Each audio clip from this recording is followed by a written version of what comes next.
Malachi was very tall, very thin, and very round-shouldered, and the sandiness of his hair also cried aloud for an adjective. All the boys considered Malachi the greatest ass on the station, and there was no doubt that he was an awful fool. He'd never been out of his native bush in all his life, excepting once, when he paid a short visit to Sydney, and when he returned, it was evident that his nerves had received a shaking. We failed to draw one word out of Malachi regarding his views on the city. To describe it was not in his power, for it had evidently been something far beyond his comprehension. Even after his visit had become a matter of history, if you were to ask him what he thought of Sydney, the dazed expression would come back into his face. He would scratch his head and say in a slow and deliberate manner, "Well, there's no mistake. It's a caution." We were always having larks with Malachi, for we looked upon him as our legitimate butt. He seldom complained, and when he did, his remonstrance hardly ever went beyond repeating the words, "Now, none of your practical jokes." We were not content with common jokes, such as sewing up the legs of Malachi's trousers while he slept, fixing his bunk, or putting explosives in his pipe.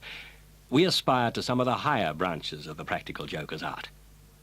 It was well known that Malachi had an undying hatred for words of 4 syllables and over. "I hate them high-flown words," he'd say. "I got a book at home that I could get 'em all out of if I wanted 'em, but I don't." The book referred to was a very dilapidated dictionary. Malachi's hatred for high-flown words was only equalled by his aversion to the opposite sex. And, this being known, we used to write letters to him in a feminine hand, threatening divers breach of promise actions, and composed in the high-flown language already alluded to. We used to think this very funny, and by these means we made his life a burden to him. Malachi put the most implicit faith in everything we told him. He would take in the most improbable yarn, provided we preserved a grave demeanour and used no high-flown expressions. He would indeed sometimes remark that our yarns were a caution, but that was all. We played upon him the most gigantic joke of all during the visit of a certain bricklayer who came to do some work at the homestead. Bricky was a bit of a phrenologist, and knew enough of physiognomy and human nature to give a pretty fair delineation of character. We ran Malachi to believe that the bricklayer was suspected of having killed several persons in order to obtain their skulls for experimental purposes. We further said that he had been heard to say that Malachi's skull was a most extraordinary one, and so we advised him to be careful. Malachi occupied a hut some distance from the station, and one night, the last night of the bricklayer's stay, as Malachi sat smoking over the fire, the door opened quietly, and the phrenologist entered.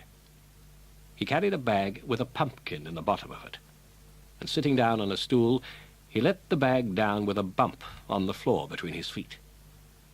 Malachi was badly scared, but he managed to stammer out, "Hello?" "Hello," said the phrenologist. There was an embarrassing silence, which was at last broken by Bricky saying, "How are you getting on, Malachi?"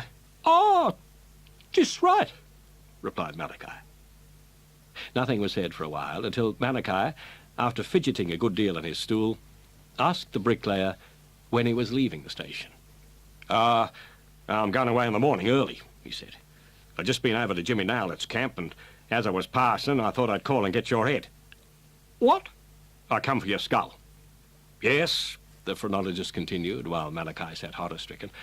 "I've got Jimmy Nowlett's skull here," and he lifted the bag and lovingly felt the pumpkin. "I spoiled one of his best bumps with a tommyhawk. I had to hit him twice. But it's no use crying over spilt milk." Here he drew a heavy shingling hammer out of the bag and wiped off with his sleeve something that looked like blood. Malachi had been edging round for the door, and now he made a rush for it. But the skull fancier was there before him. "God's sake! You don't want to murder me?" gasped Malachi. "Not if I can get your skull any other way," said Bricky. "Oh!" gasped Malachi. And then, with a vague idea that it was best to humour a lunatic, he continued in a tone meant to be offhand and careless, "Now, look here. If you only waits until I die, you can have me old skeleton and welcome." "Now, Malachi," said the phrenologist sternly, "do you think I'm a fool? I ain't going to stand any humbug. If you act sensible, you'll be quiet, and it'll soon be over. But if you... Malachi didn't wait to hear the rest. He made a spring for the back of the hut and threw it, taking down a large new sheet of stringy bark in his flight. Then he could be heard loudly ejaculating, "It's a caution!" as he went through the bush like a startled kangaroo, and he didn't stop until he reached the station. Jimmy Nowlett and I had been peeping through a crack in the same sheet of bark that Malachi dislodged. It fell on us and bruised us somewhat, but it wasn't enough to knock the fun out of the thing. When Jimmy Nowlett crawled out from under the bark, he had to lie down on Malachi's bunk to laugh.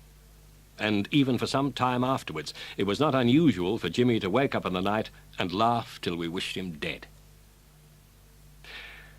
I should like to finish here, but there remains something more to be said about Malachi. One of the best cows at the homestead had a calf, about which she made a great deal of fuss.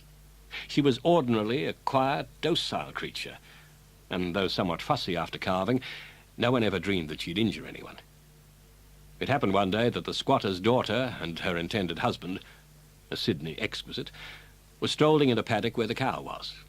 Whether the cow objected to the masher or his lady love's red parasol, or whether she suspected designs upon her progeny, is not certain.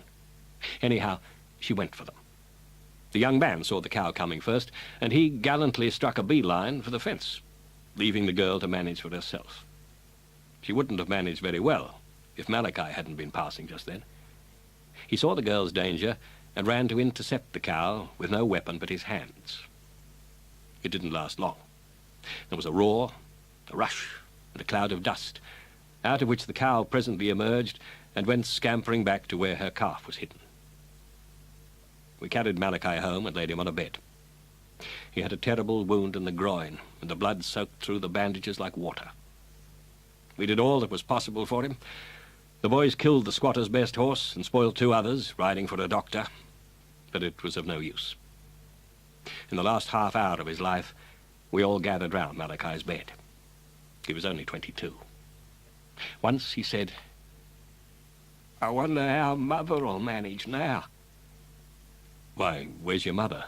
someone asked gently, for we had never dreamt that Malachi might have someone to love him and be proud of him. "In Bathurst," he answered wearily. "She'll take on awful, I expect. She's awful fond of me. We've been pulling together this last 10 years, Mother and me. We wanted to make it all right for me little brother Jim. Poor Jim." "What's wrong with Jim?" someone asked. He's blind," said Malachi. "Always was. We wanted to make it all right for him again time he grows up. I managed to send home about £40 a year. We bought a bit of ground and I think I'm going now. Tell him, Harry. Tell him how it was." I had to go outside then.